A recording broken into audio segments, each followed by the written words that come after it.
at that little tiny propeller. Yep, it's not compensating for anything.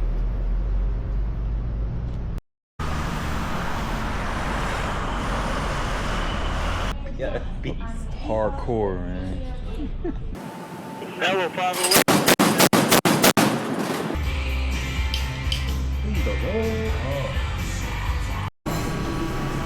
All right, so here it is. I got the ribeye, got some corn.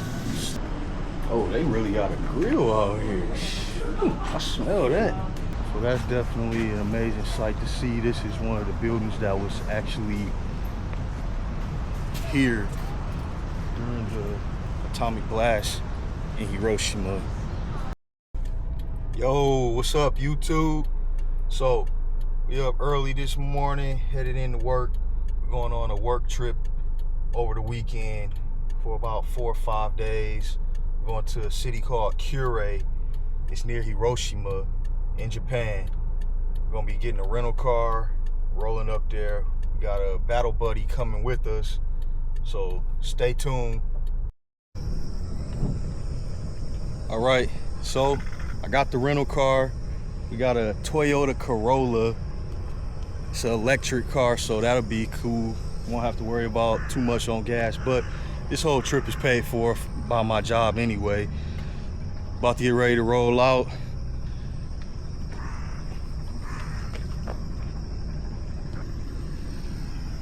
All right, getting everything into the trunk here. Got my riding buddy here, Ross.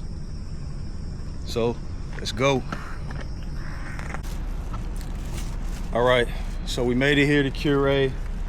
Parked the car, checked into the hotel. Stopped and got us some Pizza Hut on the way though. They got this cool parking thing where it's like 2 stories right here. Man, what the heck is that thing? I don't know. Oh, it's a car. Okay, so siren going off to let us know that it was a car coming right there. But they got this cool parking thing right here where you pull on and it's like an elevator. So I guess if it fills up, they'll put your car to the bottom, and then when you get ready to leave, that's an inconvenience, but whatever. We got the Comfort in. Later on, we're gonna go check out the city when we get some time. So this is my room here at the Comfort. What is this place? The Comfort by Choice Hotels. This small room, all right? Just a bed and a desk. It's just very simple, okay? They got a dehumidifier in here because it gets so humid out here in Japan during the summertime. And then the bathroom here, it's like look like a camper, right? Look like you're going camping or something on a motorhome in this little thing. Look at this. That bathtub, like bath/shower or whatever, but whatever, it's cool. Not bad, it's clean. That's all that matters, right? Is that the hotel is clean. Let me get back out here and meet up with Ross, Ricky Ross. About to get on the elevator, go out here, see what's in the area around our hotel room. Apparently Ross said he know a real good restaurant with, what is it, steaks and drinks and stuff?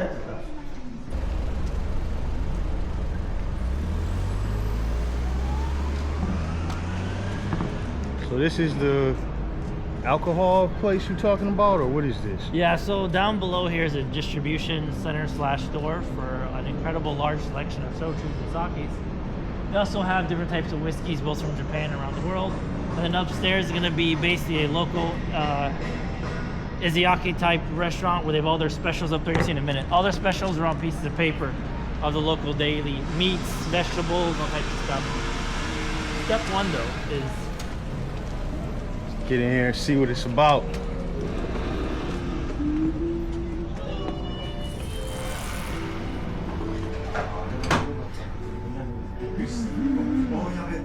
I'm looking for specific things.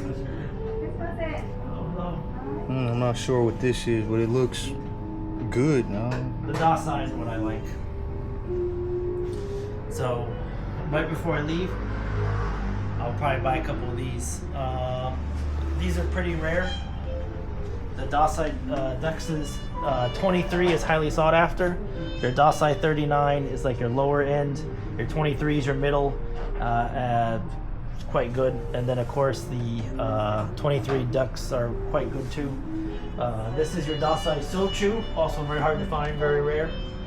This is your higher quality stuff. With that exception over here, they have some of the sets.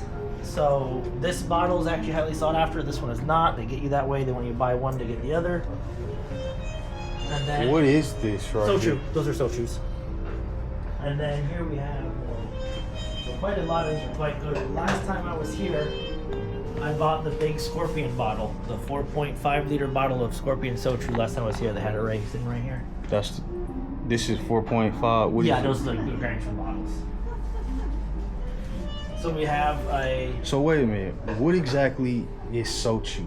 Sochu and sake are just there's different types. There's barley, there's Sochu, there's sweet potato, there's brown sugar. There's different types, but it's basically a fermented alcohol like vodka. Basically, it's fermented from different potatoes, rice mash, brown sugar. Depends. This is the Scorpion Sochu right here. It's really good for your libido. And I bought the big bottle of that stuff. So it's good for your libido? Yes, that's usually what the Japanese drink if they want to perform well in the bedroom. And then there's just all different types of stuff. It depends. You have the larger bottle here, the 3 liter, as you can see. 3 liter Scorpion. That's if you really And they about go to up get to into 4.5. something right there. But I need something for tonight. Oh, look at that. Got a little doggy right there on the bottle.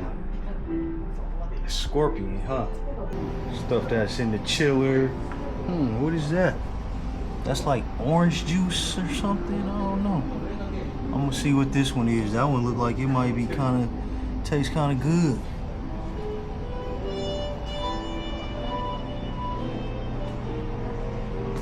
Got these old Coca-Cola bottles in here and the Canada Dry, Wilkinson's ginger ale, Carlsberg. I'm pretty sure that's a European, Copenhagen, yeah. Used to drink those when in Romania. I would drink those a lot. So this is Sochu. It says Mandarin. So I'm gonna get this one right here. Try this just to see what it's about. Yeah, just to have a little taste. It's only 1,760 yen, so that's like maybe like $12 or something like that. Not that much. It's worth just giving it a little try just to see what it tastes like. Something different. He said that it's, I think he said, was it Shuhai? So yeah, we'll give this a taste, see what it's about.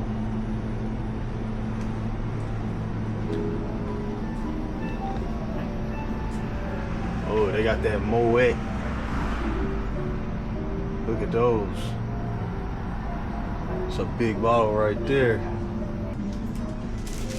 Ross know a lot about Japan, so he gonna be a good tour guide for us while we here.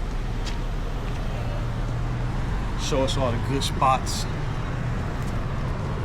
Assuming they're open.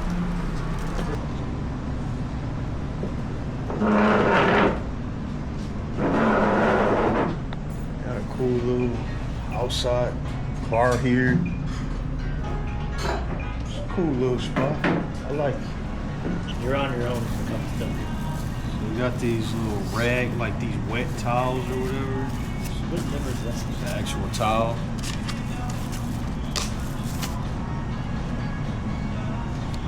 Let's see what's here. I don't order mine, that's okay with you. Go ahead, dude. Sumimasen. Hi. Arigato. Yes, my shrimp. What do you can welcome to have a couple. You're welcome to have some. I'm okay. Are you sure when you like I ate so much when we was at that place? when you eat the head, the little black eyeballs pop in your mouth like tiny gushers? I know a little bit.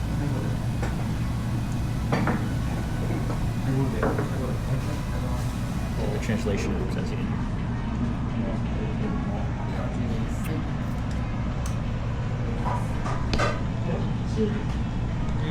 Stamina, stir-fried, hormonious.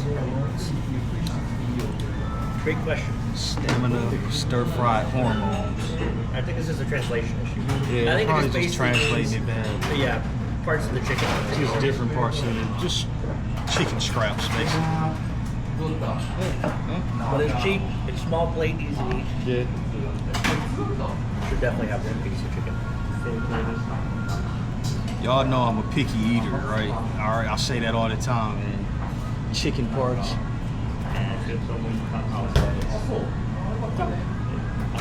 I'll get you to come to my side eventually. Eventually, maybe. Raw chicken, you say? Yeah. Maybe some? No, I'm not eating raw chicken. He's eating raw chicken.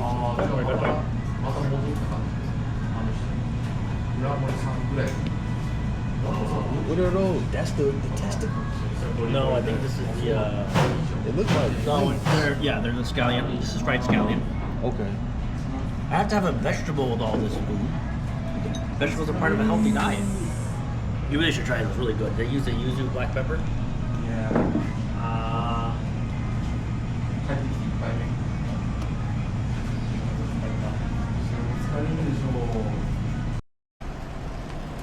So these are vending machines to buy bread out of, like loaves of bread. That's random, some snacks. It's only cheap, 400 yen. That's like nothing. I mean, and of course, you got the coffees and stuff there, but bread vending machines. I just thought that was interesting, like little donuts. I think you have a Japanese Z350 there, I believe. I'm not a big... We're about to go to the Ginza. So we're in the Ginza over here. It's the typical type Ginza like everywhere else in Japan that you see with the stores everywhere in the covered top. So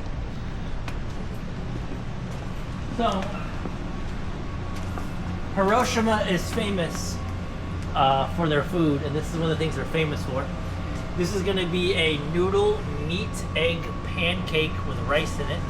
It's super famous here in this area, this prefecture, in the same way that torisashi is very famous for Nagasaki prefecture, which at a later time we'll record yours truly having the raw chicken. However, this is the traditional item here. say it again. Correct. We're gonna eat what? So when we're back in Kyushu, Nagasaki prefecture, their traditional item for the cooked side is chompon. Their uncooked item is going to be raw chicken, torisashi. In Kagoshima and Kumamoto prefectures, their raw item is going to be horse. Raw horse is what we'll be eating. Perhaps even horse dick. Stand by to see about that. We'll see if that happens. But here in Kure, Hiroshima prefecture, their special is this cooked food, which I am not a fan of.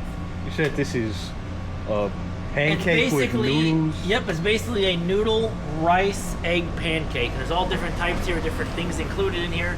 Some have different meats, some have different toppings, different sauces, but it's very famous here. So you would put a money in for 1,000 yen, you get one out, you take it home, you microwave it.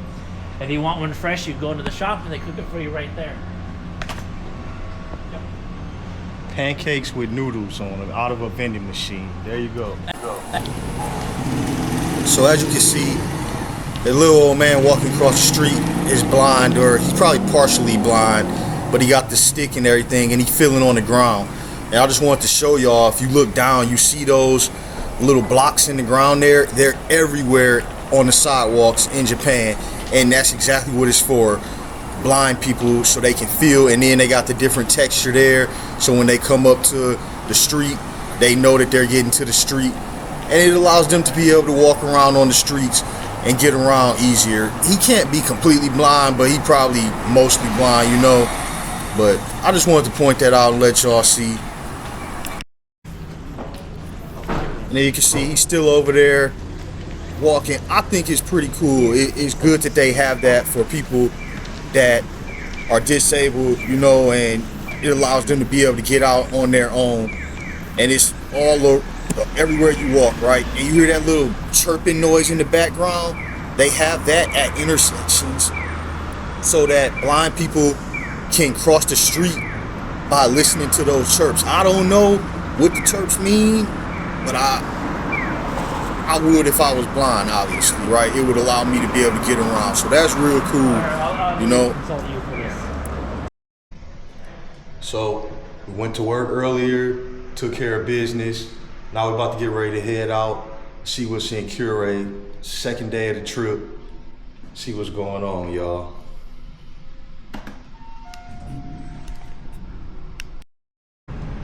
All right, about to get ready to start the second day here in Kure. We went to work, took care of business earlier. Just gotta grab our shades out of the car real quick and then we off. Gonna go up these stairs, cross over the tracks to get to the restaurant over here. Hungry, haven't ate anything all day. Steak is always great, my favorite food.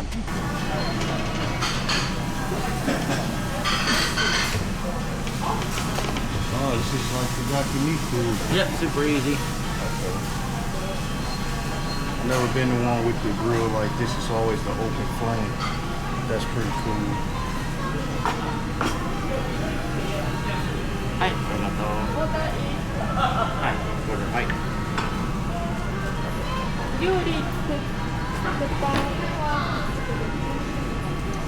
I don't think. Are you gonna actually get one of the takoyakis? No. I think that's what this is for. If you're gonna. I'll just order like what you would order. Okay. No, I think we just plan to do the steak. Okay. Hi. So I just ordered. I'm gonna step outside of my box and just try this today, just to see what's up with it. This is the specialty here in Kure, well, Hiroshima. So it said, I don't even know how to pronounce that. Okonomiyaki.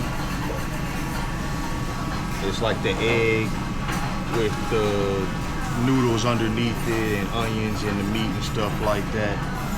So I ordered one. We're gonna see when it gets here. I'm gonna give it a try.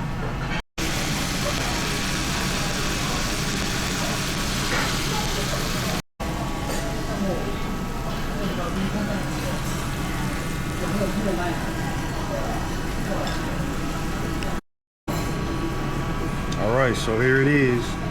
It looks very good. I see some noodles, those thick udon noodles and delicious green onions on top, the egg sliced, some beef in there. So I'm gonna dig in here in a bit, see what it's about.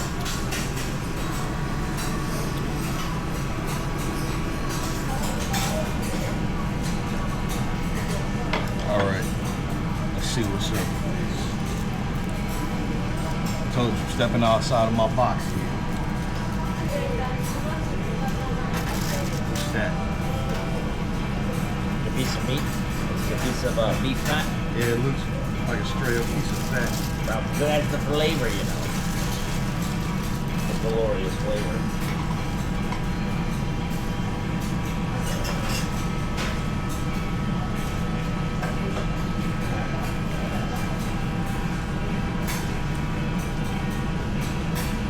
Okay.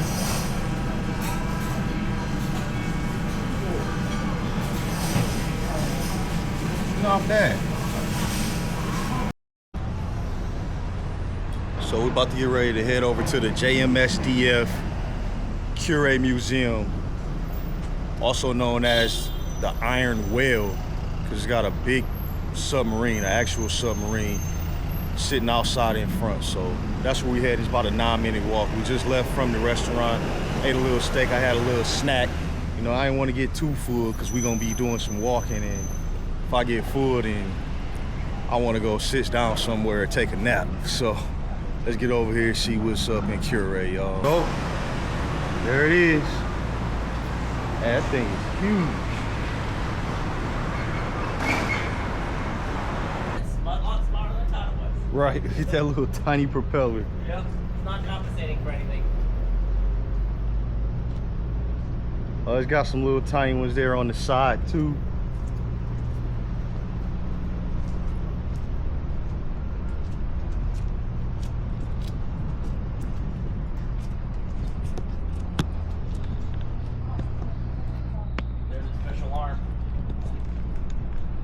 special deep sea sub. Has a little grabber arm to grab stuff. Deep sea submergence vehicle, Shinakai HU-06. You ever seen those National Geographic where that little fish mind his own business down the darkness of the water, and then we show up like jerks and turn our lights on and blind it? Right. That's what this is.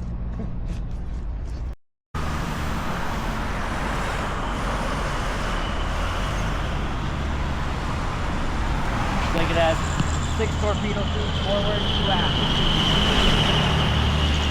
So that's a big rudder right down there on the end. It's a big propeller. Assuming that's like all brass. That thing got chunks missing out of it. Like, I guess over the years, of course, it's just kind of, I don't know how they got bent up like that. And then, oh, there's a big chock right here. This must have came off of a battleship. Look how big the chock on this thing was when they put, where they was putting the mooring lines and everything. That's huge. Well, I learned something new today. What's that? It's an 18-inch, not a 16-inch. Yeah. 18-inch, not a 16-inch, Vera. That's on the board.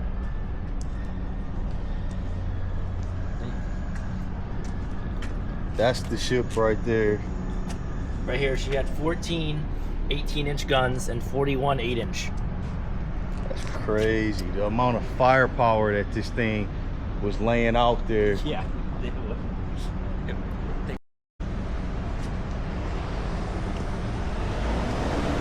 Makes a ridiculous amount of noise though, so. Yeah, they Not- lose their stealth at that point. It's the anchor that they drop out. According to Ross, they can drop that, lay at the bottom of the seabed without using any power. It makes a lot of sense.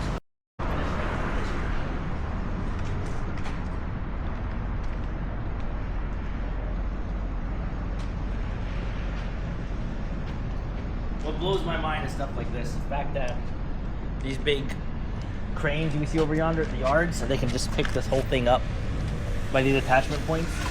It's right here on this gray holder. Yeah. That's a crazy amount of weight.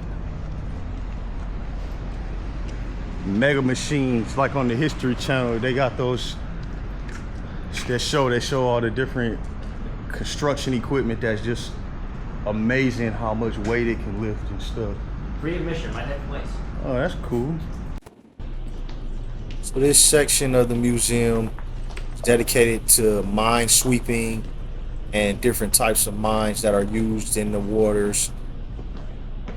It talks about how they're detected, how they're set up, different methods that are used to get rid of mines in the water. So it's pretty cool, and they got some cool displays showing you some mines. So this is some type of mine destructor, if I'm not mistaken. Looks like something out of James Bond to me. Like, I remember one of those old James Bond movies. He had a submarine car. He could drive into the water and it turned into a sub. That's what it reminded me of. This thing right there got a cool paint job on it. That's something that was actually used and damaged at some point. Like I said, they got all type of different displays and everything in this museum. It's a cool place. You can come in here and just spend hours just reading everything. I didn't go around and actually put the camera on all of those different things, but if you went in there and actually wanted to spend the time and learn about all different types of mines and mine detectors and all of that, you could burn a lot of time in here. Gatling 20 my bike. Because I want for Christmas.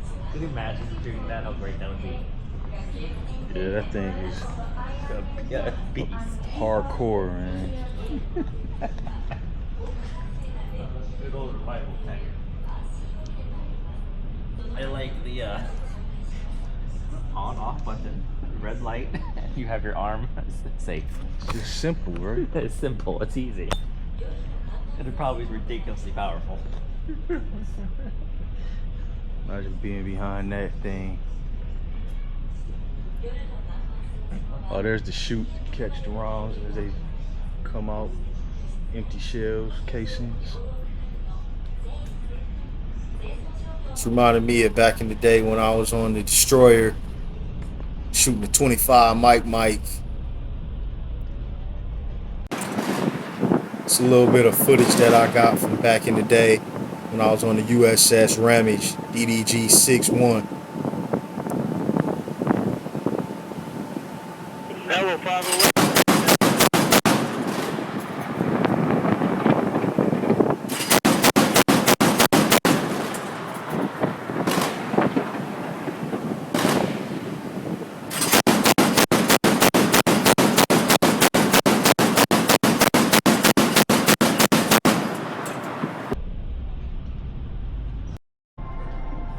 So this is a model that they have in the museum that shows you the different things that's inside the submarine, how spacious it was, things like that. Just cool to look at. They got some little action figures in there and The stuff. difference between American submarines and all other nations' submarines is we tend to have the least amount of space. A lot of these nations have laws requiring a certain amount of space, and this. ていうか一番上やばくね死ぬでしょ It's real tight. So here you can see they would store their vegetables under the benches that they sat on the mess decks. And here's a view of their bathrooms, or as it's called in the Navy, the head. Shower, got a sink right there.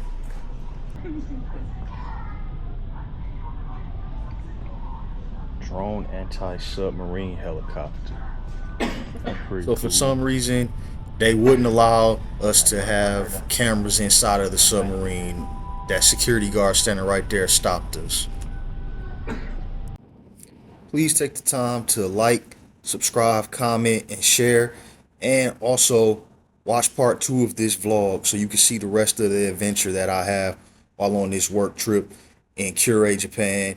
And I also traveled to Hiroshima. That's going to be in part 2.